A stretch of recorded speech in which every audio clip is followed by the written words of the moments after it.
I'm Madeleine Harvey, and thank you so much for hanging out with me today.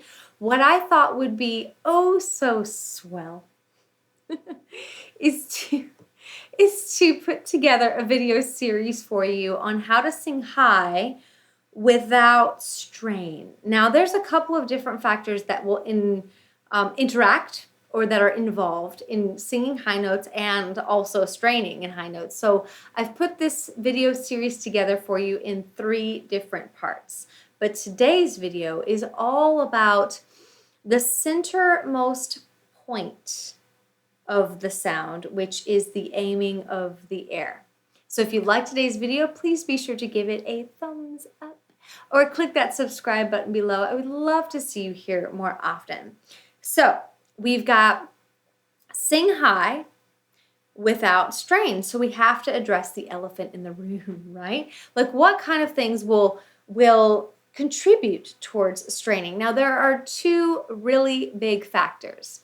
There's the pushing of the air into the mouth. So if I go, ah, I'm pushing a lot of air into the mouth. Now that might be fine on a note or 2 if we want to draw emphasis into a belt.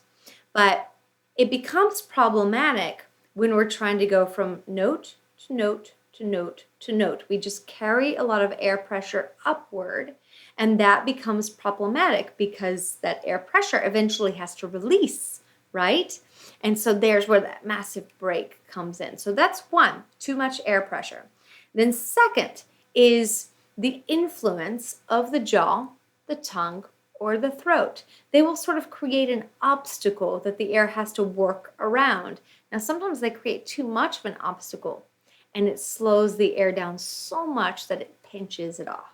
So we're going to talk about both of those things in today's video. So we've got aiming the air and relaxing those muscles. So let's address the very first one, which is the aim of the air.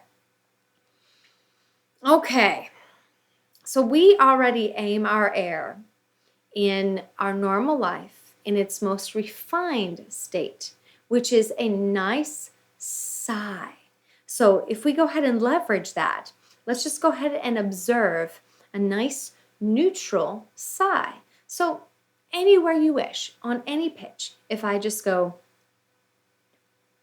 ah, yeah, let's try that together. On any note. Ah! Now I bet you, you did not think,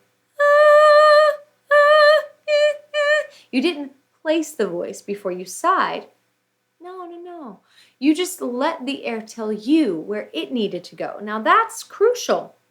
That's really crucial to high notes. We need to be so still that the air tells us where it needs to go. So that's part 1 of our work. So let's observe that right now. Be still and sigh. Try a different pitch.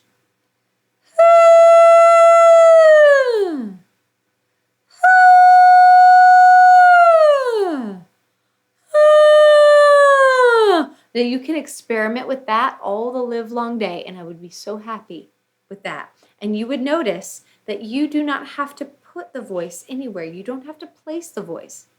Just consider that for a moment, that there is a profound difference between making something happen and letting something happen.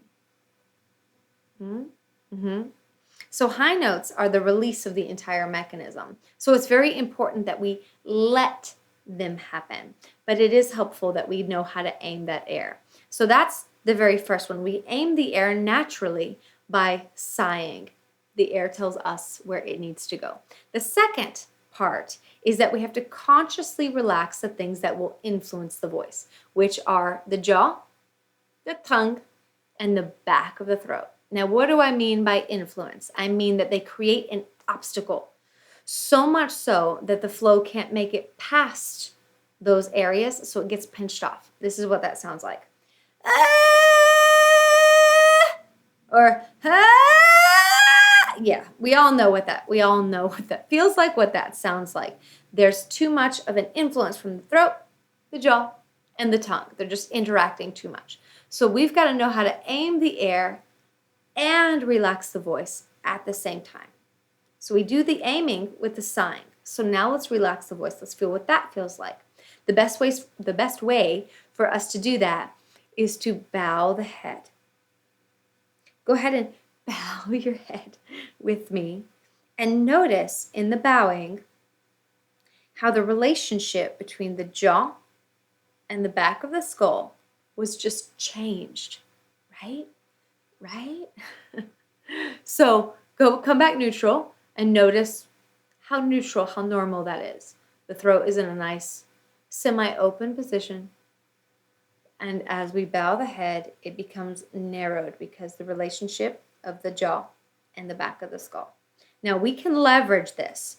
This bowing allows the tongue, the jaw, and the back of the throat to remain in almost lazy position, almost collapsed position. Now it will alleviate that, but if you have a strong tendency to use them, it's not going to eliminate it entirely. That's where you come in. So in our bowing, we're going to notice how relaxed the jaw is by noticing its influence, gravity's influence over it. So can you feel right now in the bowing of your head, gravity pulling at your jaw, at your face, your tongue, your throat? If you can register the feeling of gravity, then I want you to sigh and feel that you can remain still as you sigh that note past those areas. For example,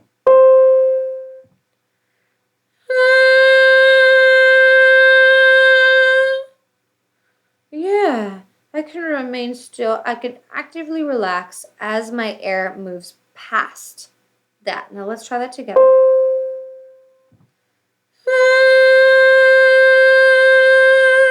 Moving up from there.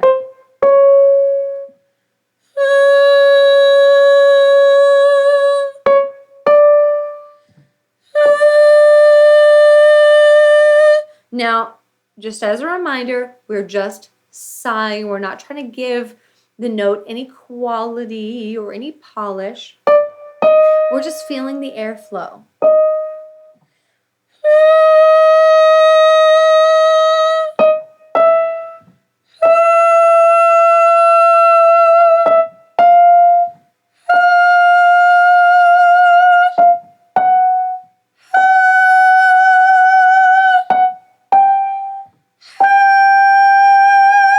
Now again, I'm just going to sort of reiterate. I'm going to step in. If that's high and if that feels high to you, and if you're starting to notice that the tongue and the jaw and the throat are trying to do something to make that note happen, then I just want you to get off of it. Get off of it. Just touch it. Sort of be around it and just touch it. Yeah, feel what it feels like to just move the air and relax the jaw and the tongue and the throat. We can easily build from there. We can make that longer once we have an idea of what that aiming feels like. Now breathe long. Sigh long. Let's touch that twice.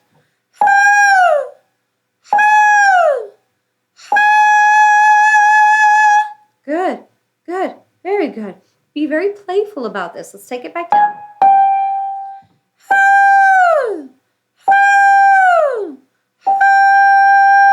And again, just sighing. I'm not worried about anything.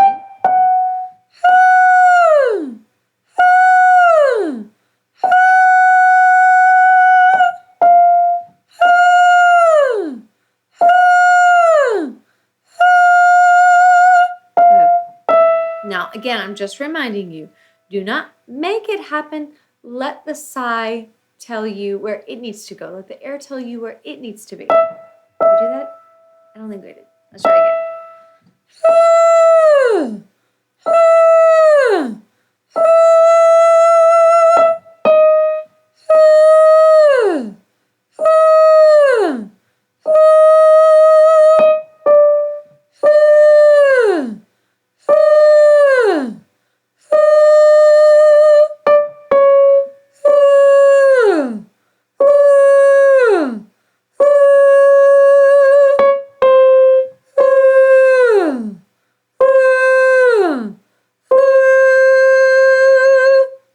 Now, once you get pretty good at aiming that air through a bowed head, then you can bring the head neutral. We just want to train the air to behave in ways that are spontaneous, but that are also stable.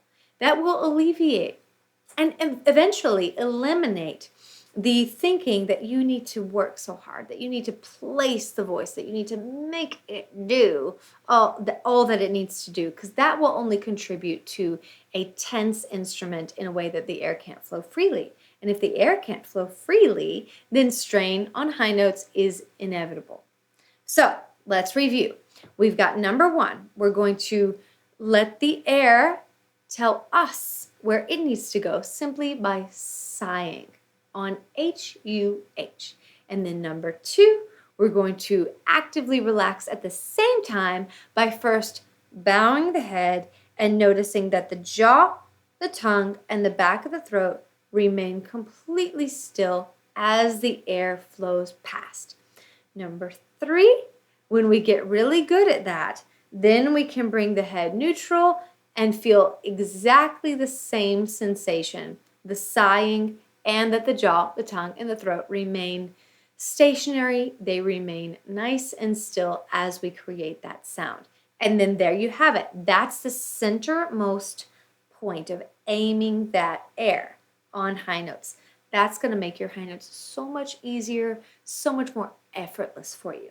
So if you've enjoyed today's video, please be sure to give it a thumbs up and click that subscribe button below. I would love to see you here more often. Now keep in mind, this is a 3-part series, so be sure to check back for parts 2 and 3. Thank you so much for joining me, and I will see you next time, friends. I love you so much, and I'll see you next time. Bye!